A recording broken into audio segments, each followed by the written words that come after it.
So I can only go up at most probably 10 inches.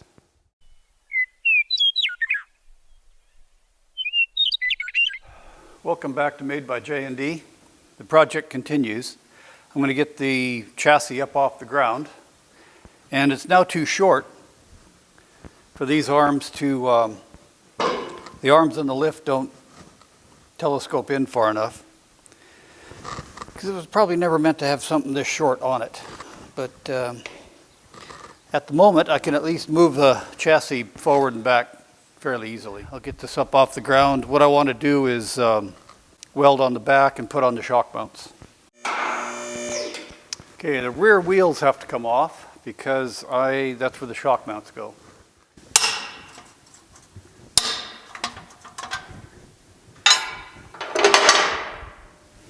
These are the shock mounts. They're all like this. Got two holes. That's the outside. And this bolt went all the way through, and you can see why they were hard to get out. That's pretty well seized in there. I have to get new bolts anyway. And then there was one other bolt on the bottom. And they just kind of leaned inward at an angle, kind of like this. This isn't where they go. I have to measure that yet. This is where the bogies came from. These are where the bogie bracket was mounted. Up forward there is one shock mount, and here's the other one. And we're placed like this, and they're awful close to that bottom. So I have to make sure that when I bolt these on, they're reasonably close to where these are. And that's off the bottom by, looks like about an inch. Yeah, roughly an inch. And an eighth to the bottom side. It's an inch to the inside. And that'll be that lower bolt. The main shock bolt is about the center of it. It's 2 and 2 1/4. It's not 45 degrees. I've been to the other frame locations, and it looks like they weren't too fussy about how these were drilled, because I've read anything between 50 and 55 inches. So they're kind of all over the place. Yeah, that's 52. The other one was, up forward was 50. So it looks like they weren't too fussy. And I'm just going to not be fussy either. Measured to the bracket itself, it's 16 1/4. That's easy for me to mark that and draw a line straight up and down. That's to the shock mount hole. So it'll be going down at this angle. And I want to go, let's go 1 1/4 inches, which is here. I like this framing square. It works pretty good for building cars. There's a method to my madness. I don't know if you can see, but I've marked a black mark here and a black mark here. That's 1.5 inches. What I'm trying to do is line them up with, make sure this is 50 degrees still. Yeah. I want the corner on this line, and that's the corner on the bottom bolt. Okay, that's where I want it to be.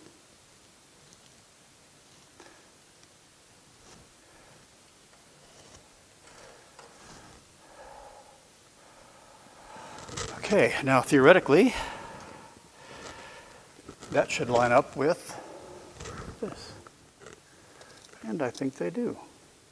I've got my shock mounts all marked out on the frame. And while I'm drilling, these 2 spots, and over here are 2 more, these are brackets to hold the emergency brake line cables. So I'll mark those out and drill those as well. Based on witness marks, there's a straight line there, and this one's kind of vague. Well, that's vague part would be where that rounded off. So I'm saying these brackets went like this. Like all the other holes so far, these have all been 1 1/4 inches from the bottom of the bottom flange. So that's 1 1/4 inches there. Whoops.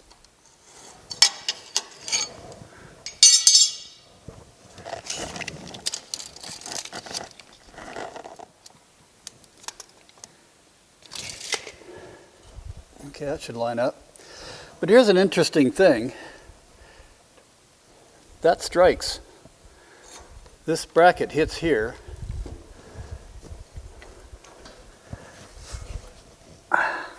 And this is at the lowermost travel. So I'm guessing this swing arm wasn't quite meant to move that far down. Anyways, that's the way it was on the original frame. That's where it's going now. Okay, I measured forward 37¼ inches to here, but that puts this bracket interfering with these nuts because this wasn't where the original frame member used to be, the cross member. That's okay. These have some movement, so I'm going to, I don't know what I'll do here, but anyways, I'm going to move this bracket back 1/4 inch, and that's this line. Here's something else.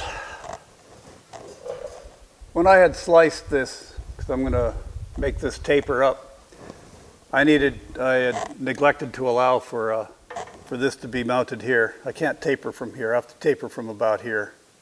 That's okay. I can fix that. These are the holes I've marked for the rear shock mount. Here's the front shock mount here. This is a location for the bracket for the rear brake cable, emergency brake cable. This is a bracket for the forward emergency brake cable.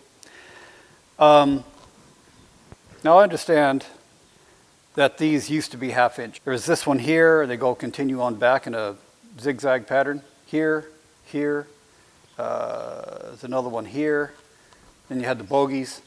Now this takes up again here, here, here, here, and it goes on.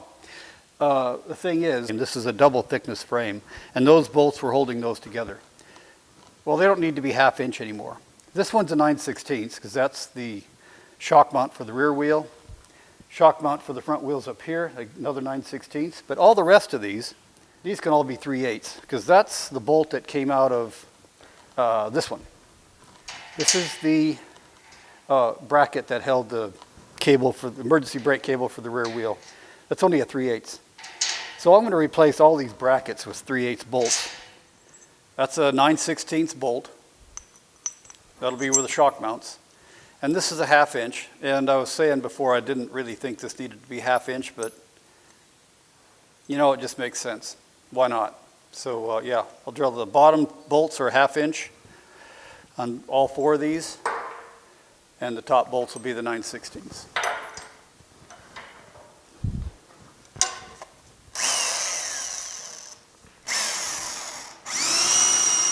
I've cleaned up some brackets and I've painted them black. It's really hodgepodge how I'm painting. If I have a loose piece, I'm painting it, cleaning it up a bit and painting it. The frame is untouched. That's original. In fact, I found something here the other day. That is the original manufacture date for this frame, December 28th, 66. So they were working between Christmas and New Year's to make this old frame. Anyways, that's for what it's worth. Now, however, this piece has been cut so I can get the cross member in there above the bogies. But I want this to be tapered from about here down to here. And this is my shock mount. It has to be, it'll start tapering behind that. And I've arbitrarily just picked 2 inches. And I'm going to move this forward about 4 inches. I made a mark here. This is a 4-inch mark. And that lines up at about, it'll give me some room to play, so I'll do that. This will start tapering from here to 2 inches behind this bottom hole on the shock mount bracket.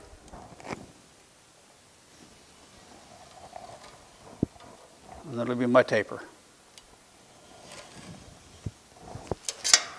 So all this gets cut away.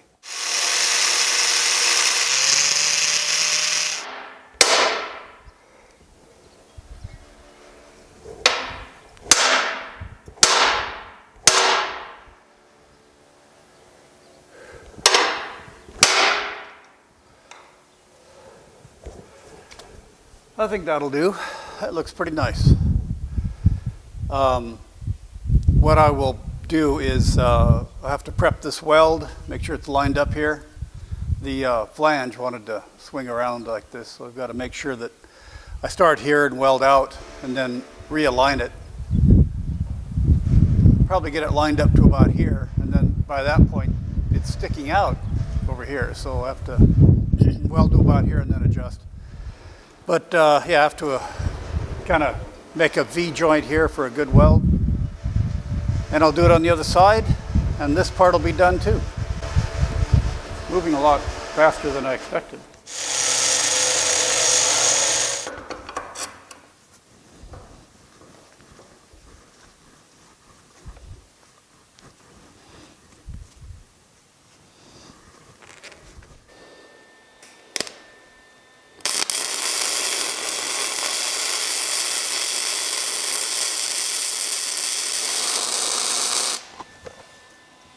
Well, that should do this side. Let me show you the other side. I still have to grind all this off. Here's the other side. And I think that's ground down all right. So, gets the shape I want. Good. Painting is the least favorite thing that I have to do with these things. It's just detail work. But it's got to be done.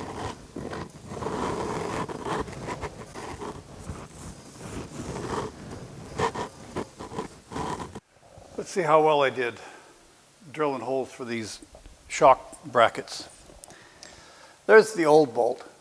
I had to mash it on the back to get these out. And they're grade 8. They're probably still okay, but I went ahead and got new ones.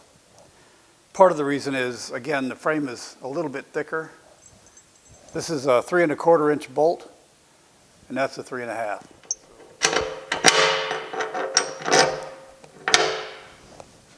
So far, so good.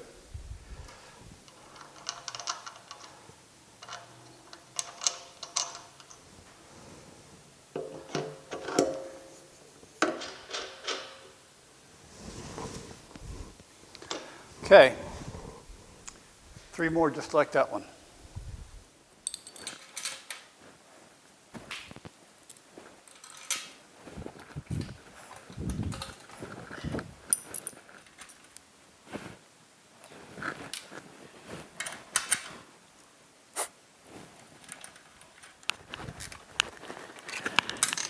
I'm starting to put on the shock absorbers.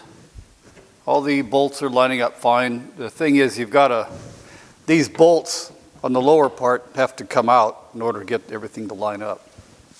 Trouble being, these shock absorbers are, they're gas-filled, gas-charged. So they have some pressure inside of them. I've got these bladders are vented, and this is ready to go. The problem, I can't force this down too much. This is where that's supposed to be mounted according to the bolts that were in the other frame. But this pulls tight. And on the other side, it's already broken the cable. It was broken, before I got the thing. And now I thought maybe this bracket was reversed. You can see it's backwards now, and it's not. I don't think it is. I think the shock absorbers they limit movement of these bogies. And you can see here, well, maybe you can't from that angle, but the shock absorber, you bring this down this far, well, that shock absorber just won't let that happen.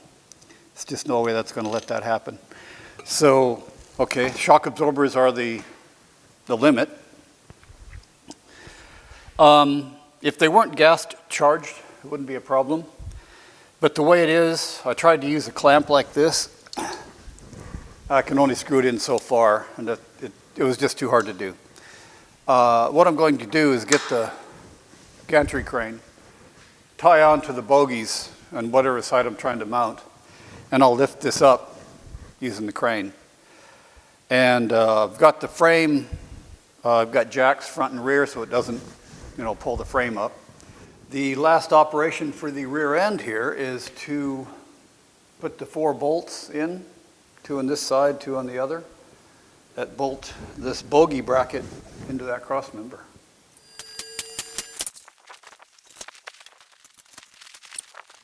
Needs a little bit of a spacer here and here, but I knew that, so I'll go ahead and make those before I do anything else.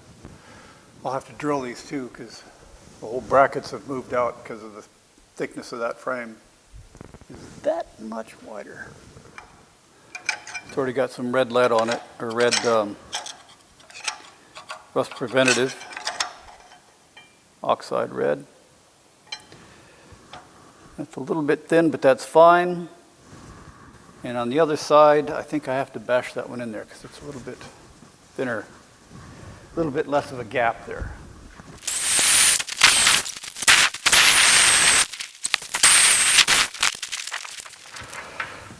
And I should have that facing down or up.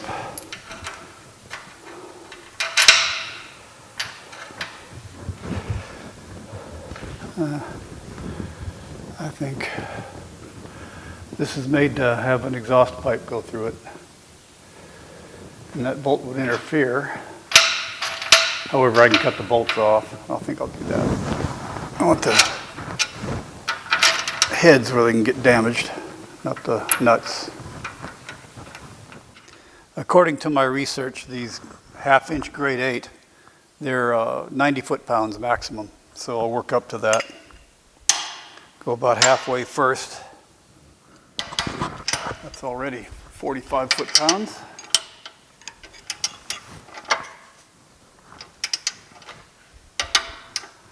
Okay. Might as well do these while I'm here. May have already done those, I'm not sure. No, definitely have not done it.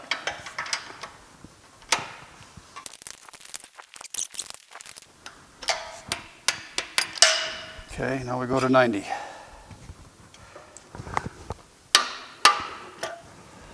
Right, now the other side.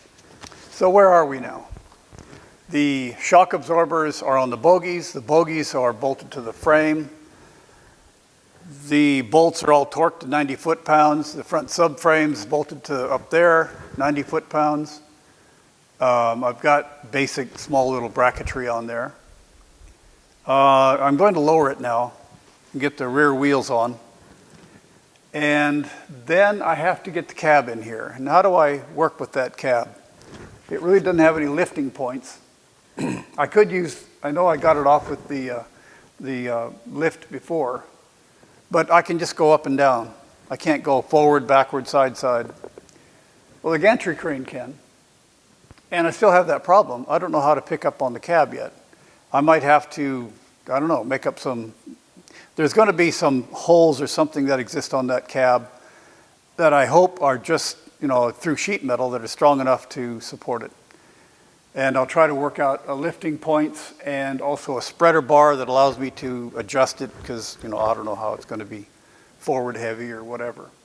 For now, the next step, I'll lower it down and I'll put these wheels and tires back on. I probably should have done this before when I had it outside, but it was like 35 degrees then, and it was just too darn cold. So I waited until now. It's like 4 days later, and it's 80 degrees outside. So I'll give the frame a good wash and bring it back in, and then I'll bring in the cab and start figuring that part out. I decided to turn this around because it just seemed the best way to get the cab in. If I need to work on the cab, it's in this big open area. I can move the chassis under it and back out from under it.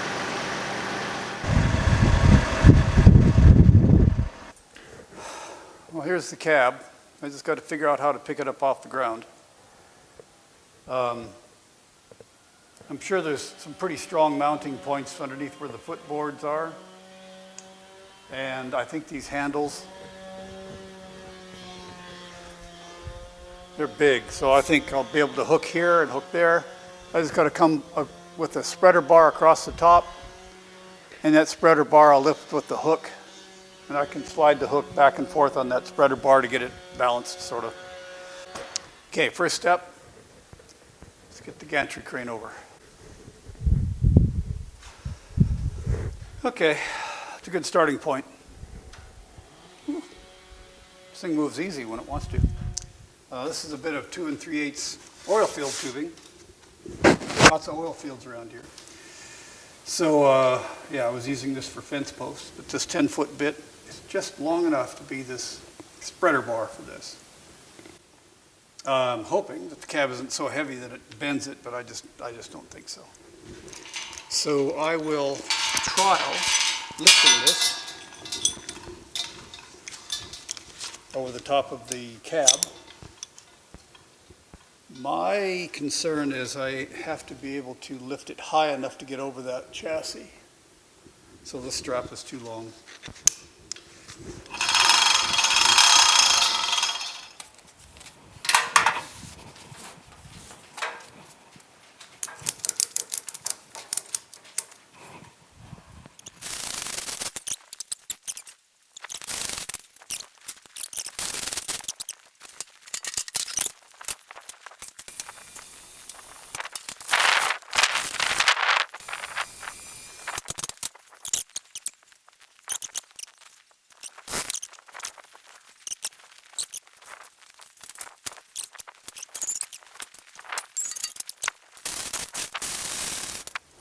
That's going to be all for this video.